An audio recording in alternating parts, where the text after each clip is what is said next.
আবার স্বাগত একুশে বিজনেসে। দর্শক, এখন রয়েছে প্রস্তাবিত বাজেট অর্থনৈতিক পরিস্থিতি নিয়ে বিশেষ আলোচনা। আর আলোচনার জন্য আমাদের সঙ্গে রয়েছেন ইকোনমিক রিপোর্টার্স ফোরাম ERF এর সাবেক সাধারণ সম্পাদক SM রাশিদুল ইসলাম। দর্শক, একুশে বিজনেসের এই অংশটি দেখছেন আলোক হেলথ কেয়ার অ্যান্ড হাসপাতালের সৌজন্যে, powered by National Agricare Group. আপনাকে স্বাগত জানাচ্ছি একুশে বিজনেসে। ধন্যবাদ আপনাকে। আমরা প্রতি বছরই অনেক বড় বড় বাজেট দেখছি। গতবারের চাইতে এবারেরটা অনেক বড়, 9,38,000 কোটি টাকা। এই যে এত বড় বড় বাজেট আমরা দেখছি, সক্ষমতা আসলে বাড়েনি, অথবা এটা আপনি বলবেন কতটুকু বেড়েছে। এই বড় বড় বাজেট, এটা একটু যদি আমরা আসলে সাধারণ মানুষ হিসেবে একটু জানতে চাই, এই বড় বাজেটের মানেটা কি, আসলে কিভাবে এটা বাস্তবায়ন করা সম্ভব? দেখুন, আমাদের অর্থনীতির আকারও কিন্তু প্রতি বছর বাড়ছে। সেই দৃষ্টিকোণ থেকে যদি আপনি দেখেন, তাহলে বাজেটের আকার বাড়ানোটা, প্রতি বছর বাজেটের আকার কিছু অংশ বাড়বে, এটাই স্বাভাবিক। আরেকটি দেখুন, যখন একটি সরকার বাজেট দেয়, তাদের একটা রাজনৈতিক দৃষ্টিভঙ্গি থাকে, সেই দৃষ্টিভঙ্গি থেকে তারা বাজেটটি দেওয়ার চেষ্টা করে।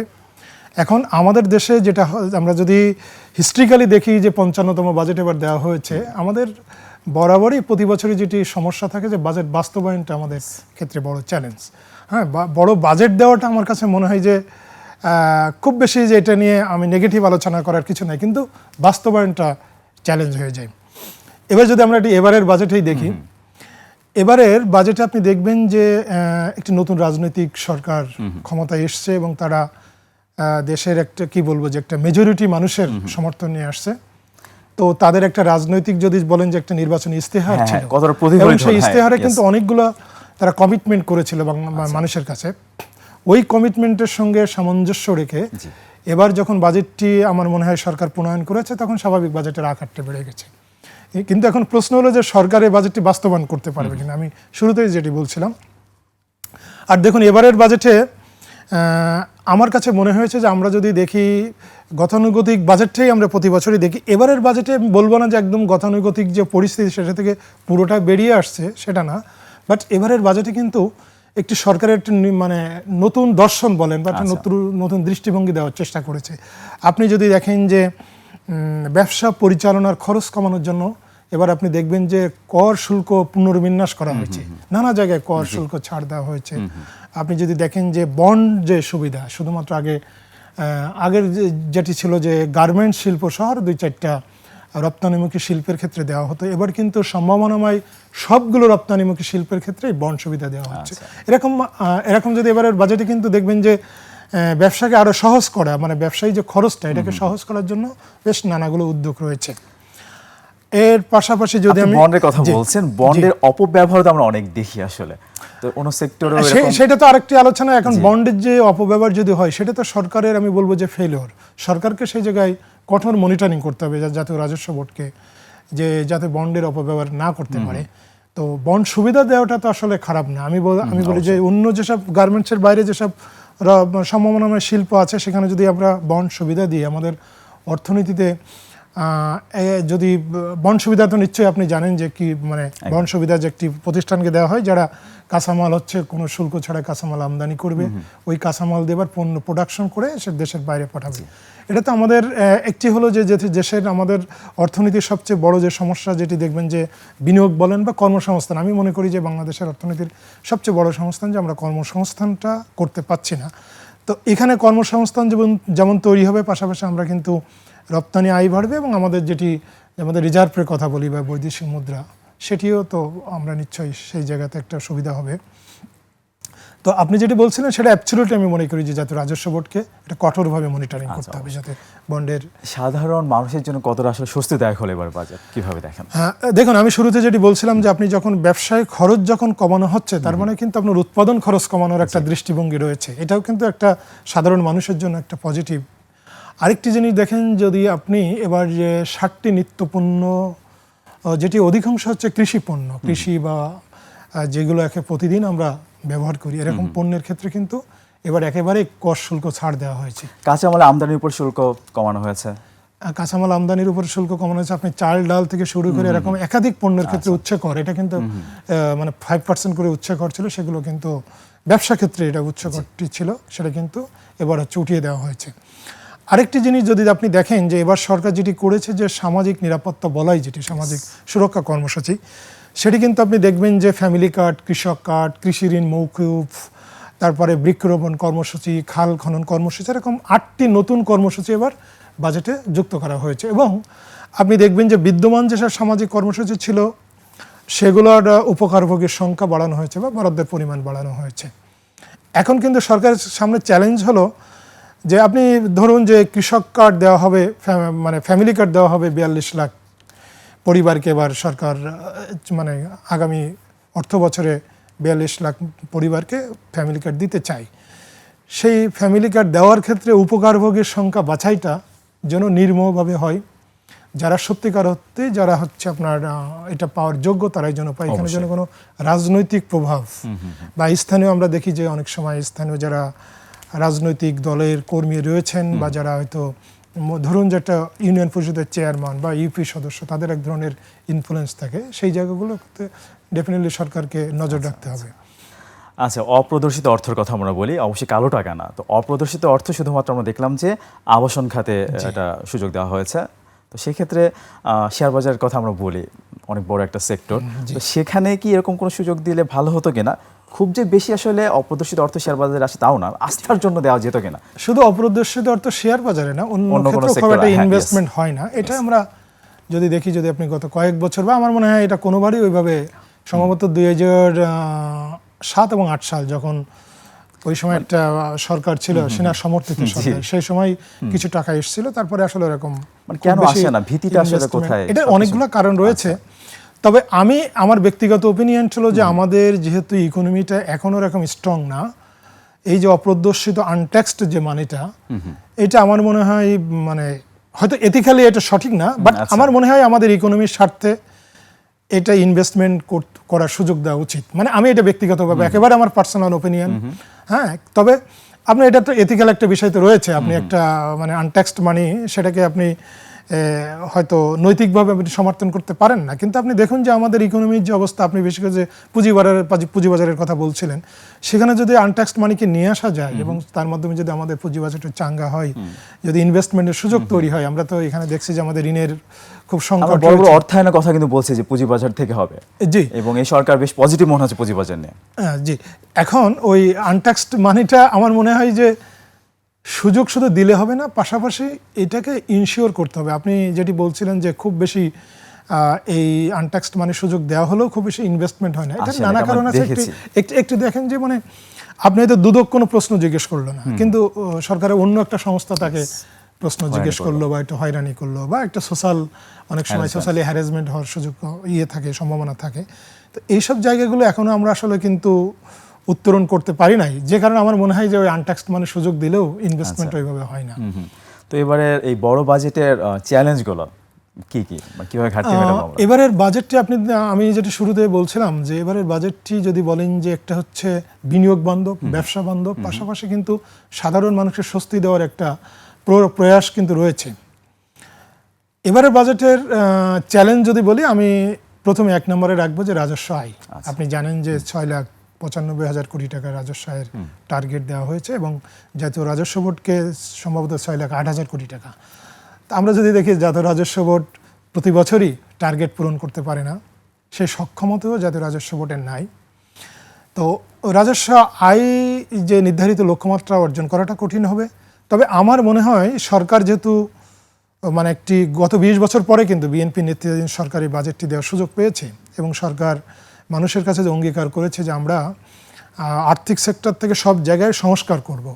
এখন জাতীয় রাজস্ব বোর্ডকে যদি সত্যিকার অর্থে সংস্কার করা যায় এবং জাতীয় রাজস্ব বোর্ডের যে সেবাগুলো আছে, যেটি আমাদের মাননীয় অর্থমন্ত্রী বাজেট বক্তৃতায় বলেছেন যে জাতীয় রাজস্ব বোর্ডের সকল সেবাকে আমরা অনলাইন ভিত্তিক করব, সেটা যদি করা যায় এর ফলে কি হবে, একটা হচ্ছে কর ফাঁকি রোধ করা যাবে, আরেকটা হচ্ছে যে আপনার মানে ট্যাক্স নেট যেটি আমরা বলি যে নতুন করদাতাদেরকে আরও এই কর নেটের মধ্যে আনার সুযোগ থাকবে। এটা যদি করা যায় তাহলে হয়তো রাজস্ব আয় লক্ষ্যমাত্রার কাছাকাছি যাওয়ার একটা সুযোগ রয়েছে এবং আমি মনে করি লক্ষ্যমাত্রার কাছাকাছি গেলেও আমি মনে করি যে ভালো।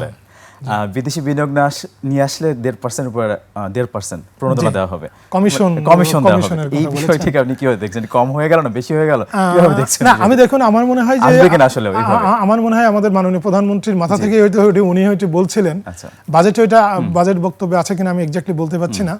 তো এইটা মনে হয় যে কম বেশি থেকে আমার মনে হয় একটা সূচনা হয়েছে। এবং যারা আমি কিন্তু অ্যাজ এ বিজনেস জার্নালিস্ট হিসাবে আমি দেখেছি, আমাদের কাছেও অনেকেই কথা বলেন যে ভাই এটা এরকম একটা ইনভেস্টমেন্টের সুযোগ আছে, আপনার সরকারের কোনো পর্যায়ে আমাদের সাথে কথা বলাই দিতে পারেন কিনা। তো আমার মনে হয় যারা এটা নিয়ে কাজ করেন তাদের জন্য এই যে কমিশন, একেবারে অফিসিয়ালি একটা কমিশনের কথা বলা হয়েছে, এটা মনে হয় কিছুটা উৎসাহ পাবে আর কি, যারা এটা নিয়ে কাজ করেন। বিদেশি বিনিয়োগ আমরা আশা করতে পারি।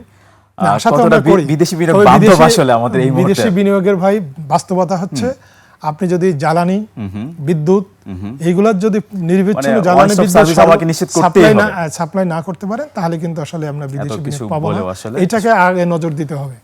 তবে এটার সাথে শুধু একটু যোগ করি যে আমরা দেখছি যে ইরানের যে মধ্যপ্রাচ্যের যে ক্রাইসিস, এটা তো আপনি জানেন যে গতকাল মার্কিন প্রেসিডেন্ট ঘোষণা দিয়েছেন যে তাদের মধ্যে একটা এগ্রিমেন্ট ডিল হয়ে গেছে।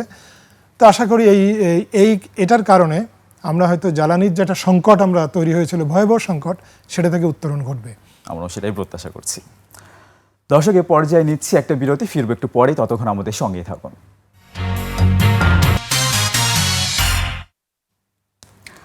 দর্শক, বিরতির আগে প্রস্তাবিত বাজেট অর্থনৈতিক পরিস্থিতি নিয়ে কথা বলছিলাম ইকোনমিক রিপোর্টার্স ফোরাম ERF এর সাবেক সাধারণ সম্পাদক SM রাশিদুল ইসলামের সঙ্গে। আবার ফিরছি আলোচনায়। আমরা বাজেট নিয়ে অনেক কিছু শুনছিলাম, একটু জানতে চাইবো যে লক্ষ্যমাত্রা, জিডিপি লক্ষ্যমাত্রা, সেই সাথে মূল্যস্ফীতির যে লক্ষ্যমাত্রা, কতটা বাস্তবায়ন হতে পারে বলে মনে করছেন? দেখুন, জিডিপির যে লক্ষ্যমাত্রা, একই সঙ্গে মূল্যস্ফীতির যে লক্ষ্যমাত্রা, এটি যেটা হয় যে প্রতি বছর আমাদের দেশের বাজেটগুলোতে একটা উচ্চাভিলাষী লক্ষ্যমাত্রা ধরা হয়। আমি এটাকে খুব বেশি নেগেটিভলি ক্রিটিসিজম করার এখানে কিছু নাই, কারণ ওই লক্ষ্যমাত্রা সরকার ধরতেই পারে। কতটুকু বাস্তবায়ন করতে পারলো বা টার্গেট সবসময় বড় থাকতে হয়। হ্যাঁ, টার্গেট বড় বলতে এখানে আরো বাস্তবমুখী করলে বেটার হতো। কিন্তু এটা যেটি করেছে, আমি মনে করি যে দেখুন, জিডিপির যে লক্ষ্যমাত্রা সেটি অর্জন করা কঠিন হবে এই জন্য। আপনি যদি দেখেন যে এবারে যে বাজেট যখন সরকার উপস্থাপন করলো, এই মুহূর্তে যদি আপনি বলেন যে আমি যেটি আগেই বলছিলাম যে মধ্যপ্রাচ্যের এই যে ক্রাইসিসের কারণে জ্বালানি সংকট, এটা আমাদের যে বৈশ্বিক সংকট, এটার জন্য আমরা দায়ী না, বাট এটা বড় ধরনের সংকট।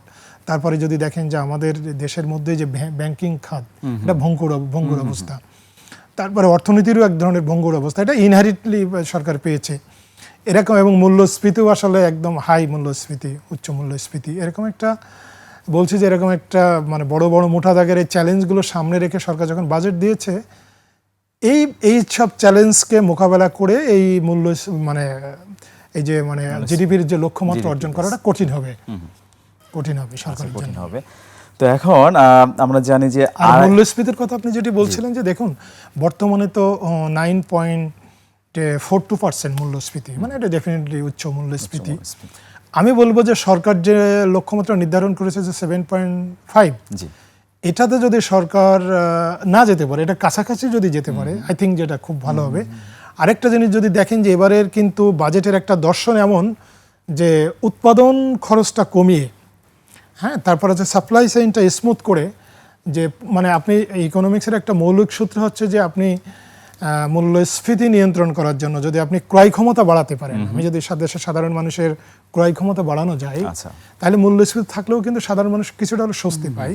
সরকার ওরকম কিন্তু এবার একটা প্রয়াস রয়েছে, আপনি সামাজিক কর্মসূচি সম্প্রসারণ, তারপরে এদিকে যদি দেখেন যে নানা রকম শুল্ক, কর ছাড়, তারপরে আপনার হচ্ছে ব্যবসা পরিচালনা খরচকে কমানো, এবং আপনি দেখেছেন যে ব্যবসা পরিচালনা করার জন্য যে নানা যে লাইসেন্স থেকে শুরু করে সব কিছু কিন্তু এই জিনিসগুলোকে সহজ করার খুব অঙ্গীকার করেছেন এবং খুব দৃঢ় অঙ্গীকার করেছেন। আমি বলছি যে এই সবগুলো যদি সরকার কার্যকরভাবে বাস্তবায়ন করতে পারে, আই থিঙ্ক যে সাধারণ মানুষ স্বস্তি পাবে। মূল্যস্ফীতি হয়তো আপনি 7.5-এ চলে আসবে না, হয়তো কাছাকাছি আনা সম্ভব হবে। এখন 2,43,000 কোটি টাকার যে ঘাটতি থাকবে, সেটা আসলে কিভাবে পূরণ করবে? এটাও একটা গতানুগতিক হিসাবই আর কি। আমরা দেখি যে এই ঘাটতি বাজেট বরাবরই আমাদের যেটি হয় যে দেশের অভ্যন্তর থেকে ব্যাংকিং, বেসিক্যালি ব্যাংকিং বা সঞ্চয়পত্র থেকে কিছু আসে, ব্যাংকিং সেক্টর থেকে সরকার ঋণ নেয়, আরেকটা হচ্ছে যে বিদেশি উৎস থেকে ঋণ গ্রহণ। আমি কিন্তু আমার দৃষ্টিভঙ্গিটা এমন যে বিদেশি উৎস থেকে যে ঋণ নেওয়া হয় এটাকে আমি খারাপভাবে দেখি না। আপনি যদি বিদেশি ঋণের ইয়েটা দেখেন সেটা কিন্তু কস্ট, মানে ঋণের যে কস্ট যেটি সুদের হার কিন্তু অনেক কম।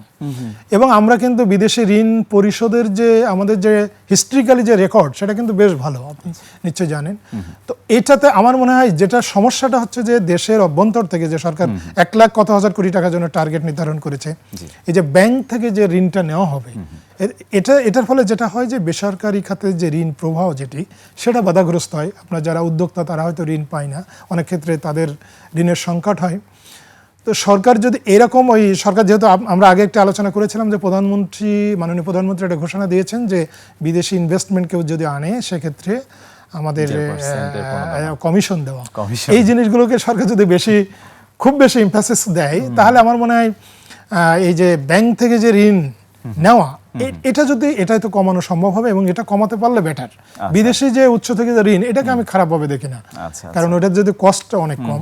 তবে সরকার এবার আপনি দেখেছেন কিনা, এবার কিন্তু সরকার প্রথমবারের মতো মনে হয় টার্গেটটা কমাইছে কিন্তু আগের বছরের তুলনায় বিদেশি উৎস থেকে ঋণ সংগ্রহের ক্ষেত্রে। এবং একটা আমাদের মাননীয় অর্থমন্ত্রী একটা অঙ্গীকার করেছেন, মানে এবার বক্তব্যে উনি বলেছেন যে ওনার স্পিচে যে আমরা এটা ক্রমান্বয়ে কমাতে থাকবো, মানে বিদেশি যে উৎস থেকে যে ঋণটা নেওয়া হয় ঘাটতি বাজেট মেটানোর জন্য এটা কমানো টার্গেট নিয়েছেন আর কি।